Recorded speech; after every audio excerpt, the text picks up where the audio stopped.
आज हम adjusting entry के कंडीशंस नंबर 2 पे बात करेंगे।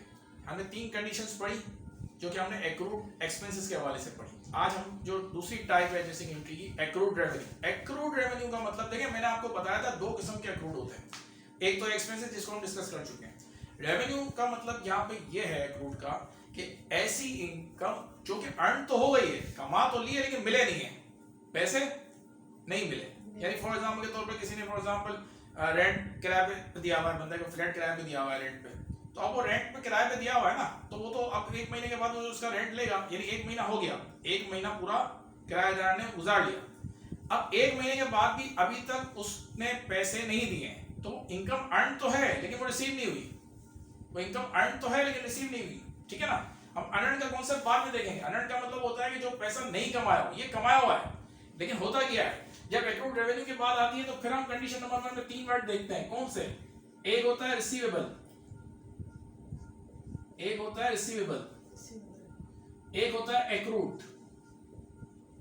और यहां पे भी जब रिसीवेबल का वर्ड आता है, एक्रूड का वर्ड आता है, तो आउटस्टैंडिंग का वर्ड भी आ सकता है, आउटस्टैंडिंग का भी वर्ड आ सकता है। वही तीनों चीजें हैं। पेबल की जगह क्या वर्ड हो जाता है? रिसीवेबल। ट्रायल बैलेंस के अंदर फॉर एग्जांपल के तौर पर हमने देखा कि कमीशन इनकम लिखा हुआ है। अच्छा, इनकम रेंट भी हो सकती है, कमीशन की भी हो सकती है, सर्विस इनकम भी हो सकती है, डिफरेंट टाइप है। 90,000 कमीशन इनकम क्या होगा? 90,000 कमीशन इनकम 90,000 के बाद एडजस्टमेंट के अंदर हम क्या करेंगे?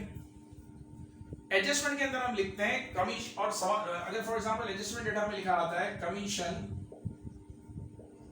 एक्रूड, क्या लिखा हुआ आता है? कोई भी तीनों में से कोई भी वर्ड आ सकता है, जरूरी नहीं है कि एक्रूड ही है, रिसीवेबल भी आ सकता है, आउटस्टैंडिंग। अब इसका क्या मतलब है कि आपने 10,000 रुपए से एंट्री पास करनी है। क्या पास करनी है? 10,000 रुपए। यानी इसका मतलब ये है वो ऑलरेडी ये कह रहा है कि कमीशन इनकम हम 90,000 रिकॉर्ड कर चुके हैं, लेकिन मजीद फर्दर कमीशन आपका हुआ है। तो फर्दर जो कमीशन हुआ है वो इनकम तो हुई है लेकिन मिले नहीं है। तो एक्रूड का मतलब यही होता है, आउटस्टैंडिंग। तो हमारी एंट्री क्या बनेगी?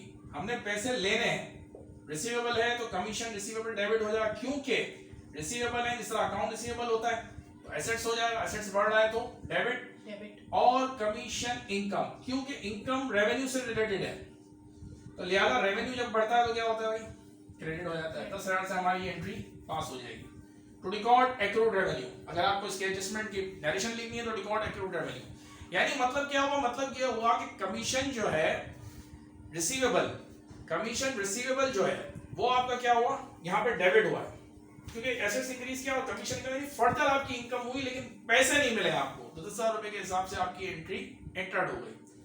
तो जनाब ये आपकी कंडीशन नंबर 1 हुई। कंडीशन नंबर 2 केस अगली वीडियो में बात करेंगे, जो कि हम देखेंगे कि एडजस्टमेंट अमाउंट क्या शो कर रही है ट्रायल बैलेंस के साथ।